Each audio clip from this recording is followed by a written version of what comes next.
I was using daily. I was using it daily, and yeah, I guess it took over my day. I no longer was working. I was selling drugs. I became somebody completely different. I became violent, aggressive, and when things didn't go my way, I would resort to crime. And so eventually I would be going in and out of jail, and my life was just going downhill. I had no relationship with anybody. I didn't even have a relationship with myself. I hated looking myself in the mirror every day. I couldn't even look myself in the mirror every day because I hated the person that I became. And I pushed everybody away who loved me. I used to fight my brothers. I used to push my sisters away. And it affected every relationship that I had. Well, relationships is interesting because even in the context of addiction, I'm not sure that we have relationships as much as perhaps we take hostages.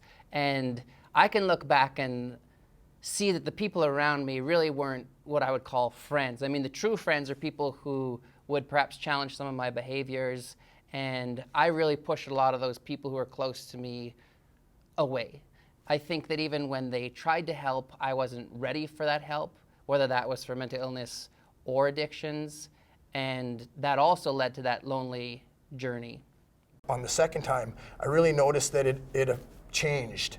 I started to isolate myself. The whole addiction itself had changed. I went from being a social person to being a closet alcoholic, and I was drinking more that time, I think, to cover up all the pain that I had been through. And I noticed that it affected my friendships with any healthy friendships I had, I veered away from because I only wanted to be around people that drank as much as me. And if I couldn't find people that drank as much as I did, then I wanted to be by myself. I wanted to isolate and drink. When meth hit me, it took everything. It robbed me of everything to the point where I had nothing more than a little backpack with a couple things in it. It took everything, And I think that's how it had to be. It's not like in the movies, and no one wants to become addicted. Right? No one wakes up one day and says that I don't want to be loved or feel loved, right? And so for me, my addiction, I had lost contact with not only my feelings, but I had lost contact with my family. I had lost contact with employment. I had lost contact with my creator. I was getting to be somebody that I didn't like. So I thought, I need some help here. What am I going to do? So I saw an ad in the paper that said if somebody's drinking bothers you, maybe Al-Anon can help. So I thought, well, I'll give it a shot. So that's when my recovery started, when I had the courage to walk into that room and ask for help. That's when my recovery began. Before recovery, I tried detox, I tried rehab. I used to go to AA. And I think one of the things in AA is making amends to the people you hurt.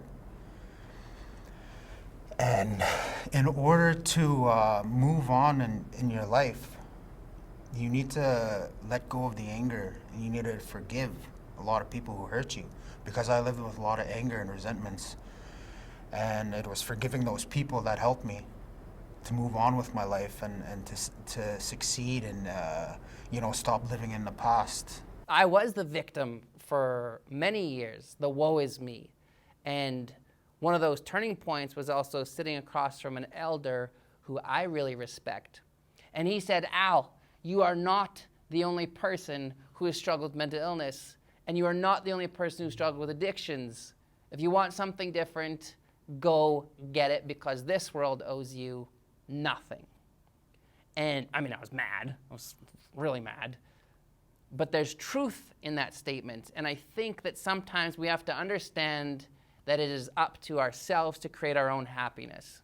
We have to put a voice to our needs, and then we have to act on them. I'd heard about this program called Teen Challenge. And this program really worked for this guy that I was talking to. And it was one of those moments. I call them godly incidents, not a coincidence. And so this guy was telling me about this program called Teen Challenge, and he was hooked on crack, and this guy was alive. I'm working in in recovery programs now, and I'm speaking to addicts all the time, and I tell them, I'm like, I just wish that I could show you guys my life in 6-month intervals since I quit drinking, because every 6 months I can notice such a huge change for the better in my life. So it was good at 6 months. It was really good at a year. It got better at a year and a half. At 2 years, things were going phenomenal, and it just keeps getting better and better. I continue to see more and more benefits and I just use the 6-month interval because it's an easy place to check in. But I just see continued benefits every 6 months, every half a year that I'm clean. I check in and just see where I'm at. It wasn't really till the second or third year that I really started seeing results and the seeds that I had planted. I'd get my license back. I'd find a career in carpentry. I'd get a truck.